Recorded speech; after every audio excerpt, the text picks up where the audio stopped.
Olá, gente, tudo bem? Eu vim aqui hoje falar com vocês um pouco sobre organogênese.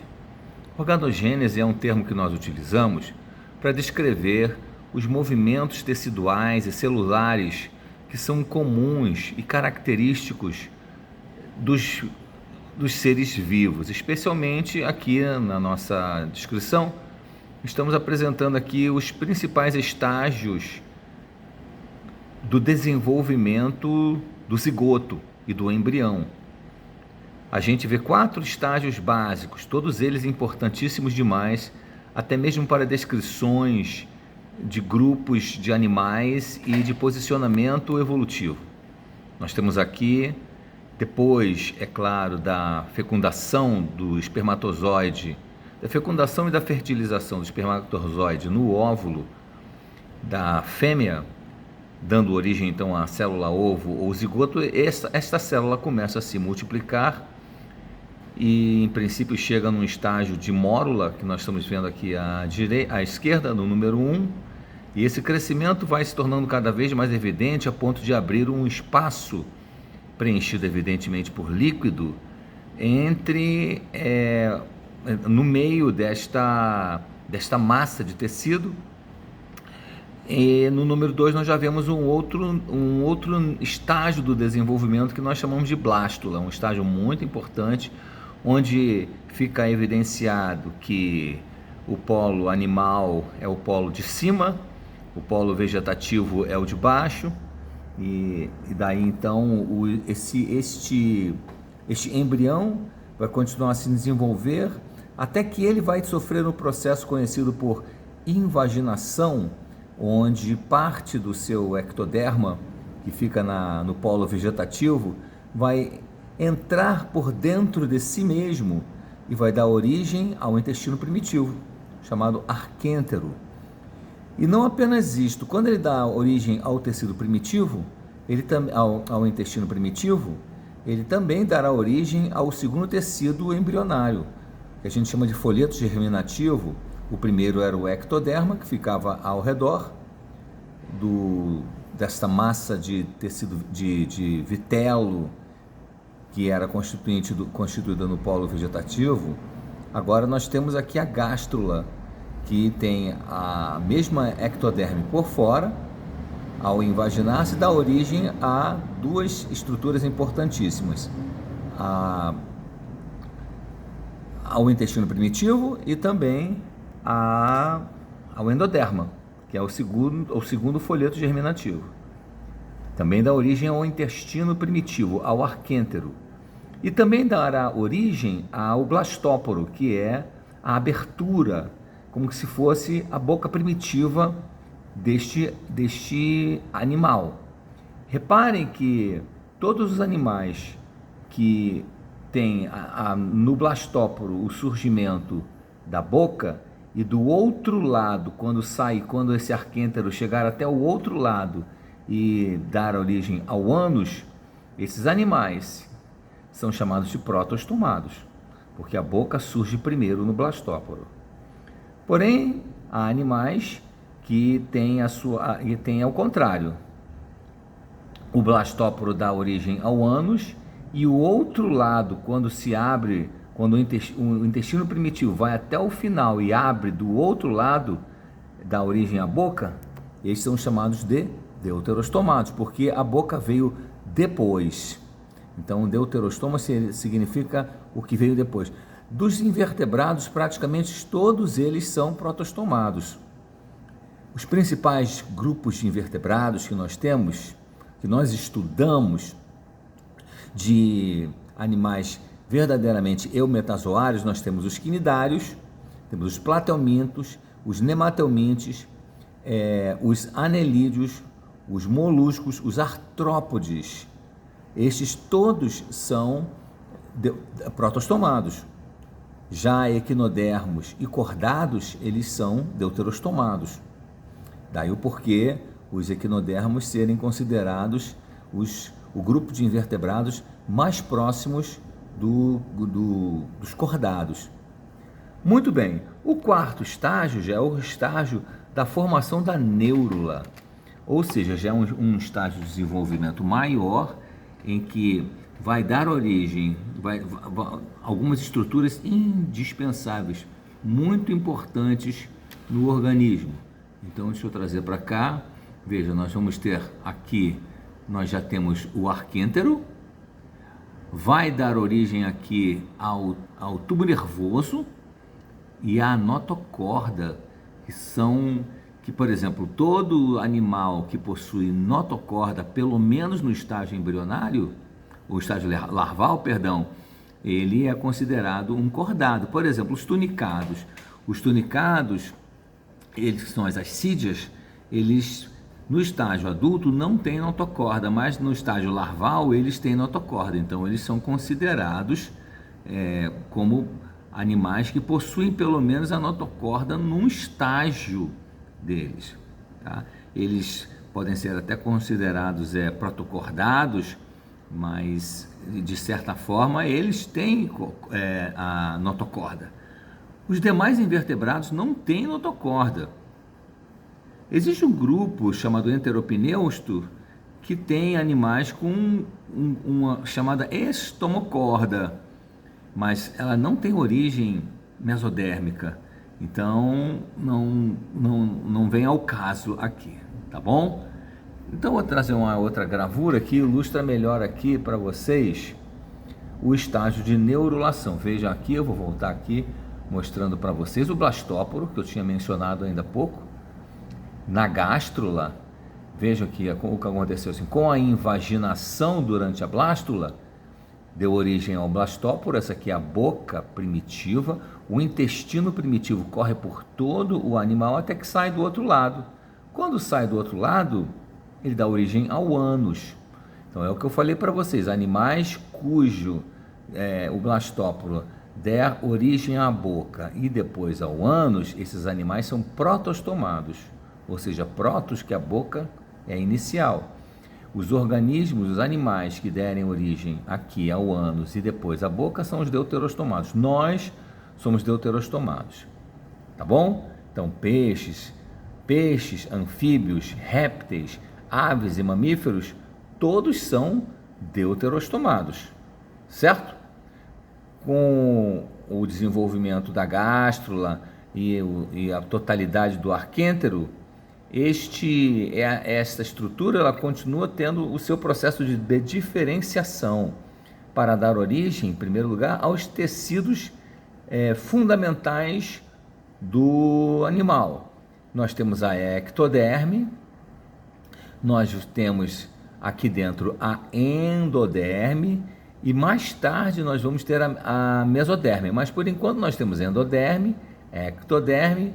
Veja que na parte superior vai havendo um achatamento que nós chamamos de a placa neural. Este achatamento vai formar, na verdade, as células que formam o conjunto lateral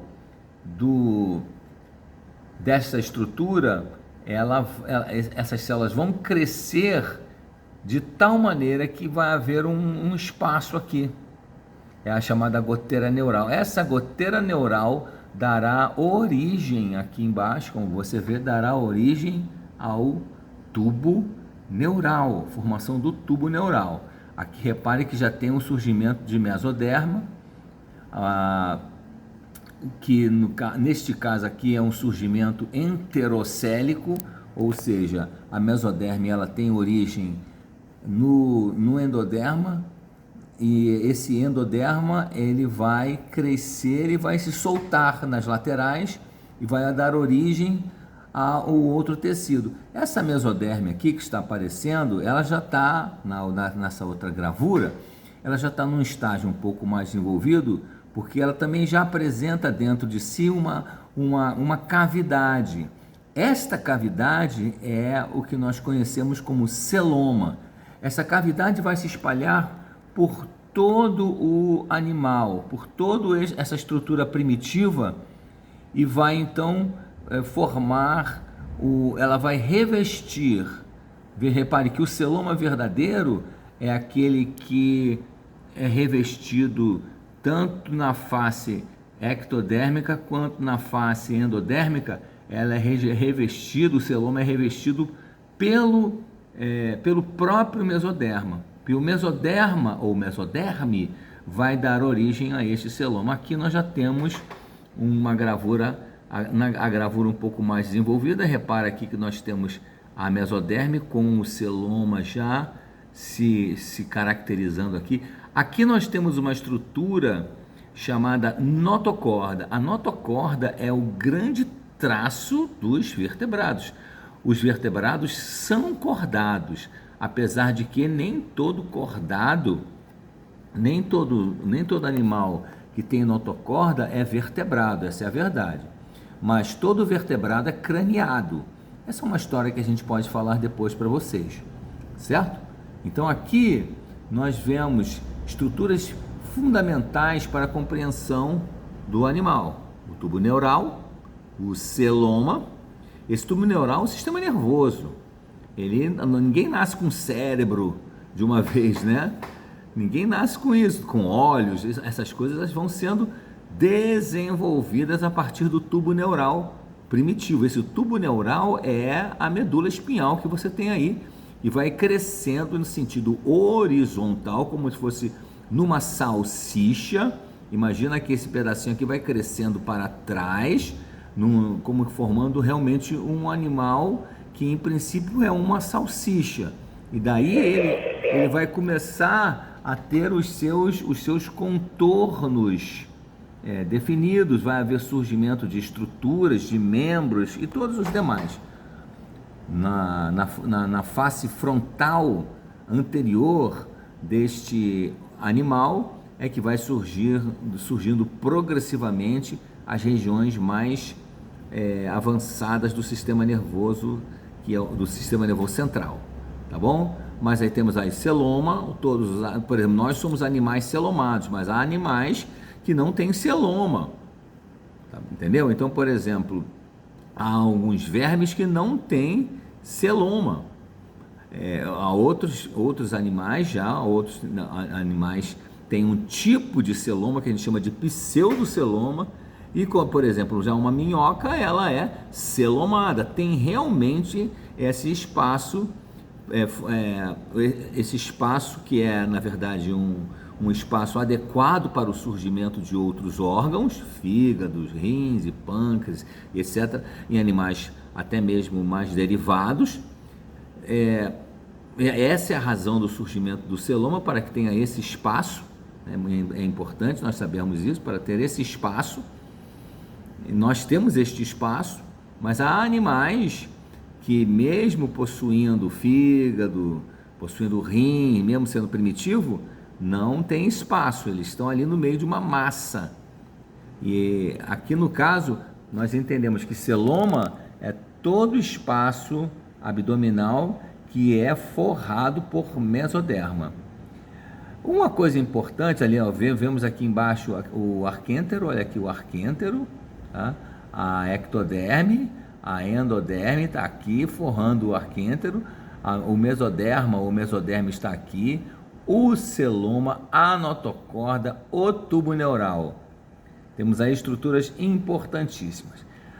Uma coisa legal que nós precisamos entender é que cada um desses tecidos primitivos aqui, ou folhetos germinativos, eles darão origem a partes importantes do nosso corpo. Veja só, eu coloquei aqui, olha, folhetos germinativos ou embrionários.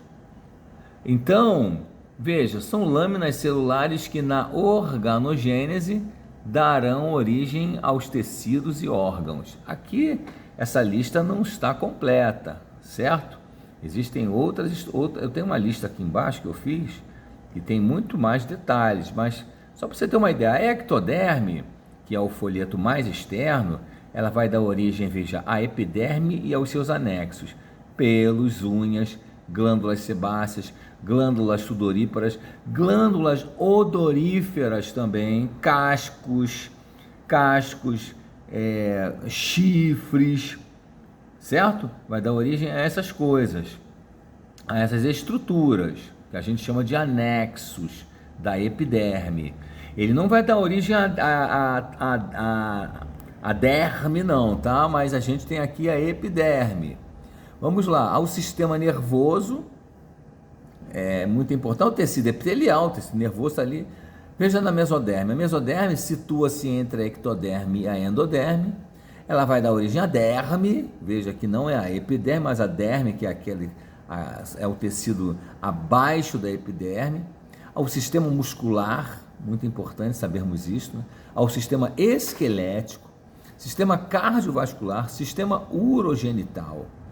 Olha, o tecido conjuntivo, sangue, veja, então, tecido epitelial, tecido muscular, sangue, ossos, certo? Tecido epitelial, tecido muscular. E veja, a endoderme. A endoderme, ela vai dar origem aqui, folhetos mais, o folheto mais interno está aqui, né? Veja, revestimento interno do sistema digestório e anexos, glândulas salivares, fígado, pâncreas, sistema respiratório, revestimento interno da bexiga, certo? Então, os folhetos embrionários, eles estão aí, eles têm uma função. Eu fico às vezes a me perguntar, que eu fiz uma lista mais completa aqui, né? Onde eu coloquei a ectoderme, da origem ao sistema nervoso, aos órgãos dos sentidos, muito importante. Veja, pele, com pelos, unhas, garras, cascos e chifres, e glândulas odoríferas, sudoríparas e sebáceas, ao epitélio da boca, do ânus, da cavidade nasal, bem como o revestimento do intestino, esmalte dos dentes, medula das glândulas suprarrenais ou adrenais. É interessante que a medula das suprarrenais, elas são formadas pela ectoderme, mas vai ser a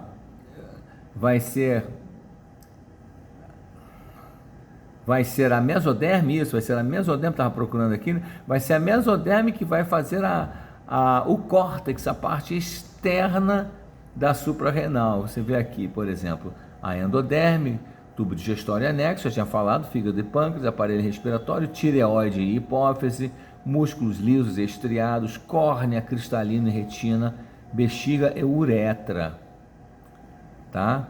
E na mesoderme, esqueleto, músculos e cartilagens, sistema urogenital masculino e feminino, tecido conjuntivo, adiposo, cartilaginoso, ósseo e sanguíneo, esse é o tecido conjuntivo, as serosas, a pleura, pericárdio, peritônio, e os mesentérios, vasos sanguíneos e linfáticos, sistema cardiovascular mais coração e o córtex das glândulas suprarrenais. Ou seja, dizer que o embrião é um amontoado de células realmente é de uma... Isso me escandaliza, para ser sincero, gente. Eu fico escandalizado, horrorizado com a ignorância, porque a ignorância é o grande problema do ser humano. É a estupidez, é a falta de conhecimento. Então, quando há falta de conhecimento, a possibilidade de se falar besteira é muito grande. E uma juventude inteira a favor do aborto, especialmente de pessoas que não se cuidaram para evitar que isso acontecesse, preferem muitas vezes matar um ser humano indefeso que está no ventre, que foi gerado sem que tivesse culpa alguma. E aqui a gente percebe que pela organogênese os tecidos vão assumindo as suas conformações. Nós temos uma informação genética dentro de nós que não nos permite produzir estruturas que não estejam relacionadas com a nossa espécie. Isto é muito profundo. Apesar de nós compartilharmos estruturas iguais aos outros grandes grupos de vertebrados, nenhuma mulher jamais deu à luz a um pato ou a um jacaré ou a um gambá. As mulheres dão origem aos seres da sua própria espécie. Então, nós com esse vídeo encerramos mostrando a grandeza e a beleza do desenvolvimento embrionário. Um grande abraço para você, até a próxima, tchau!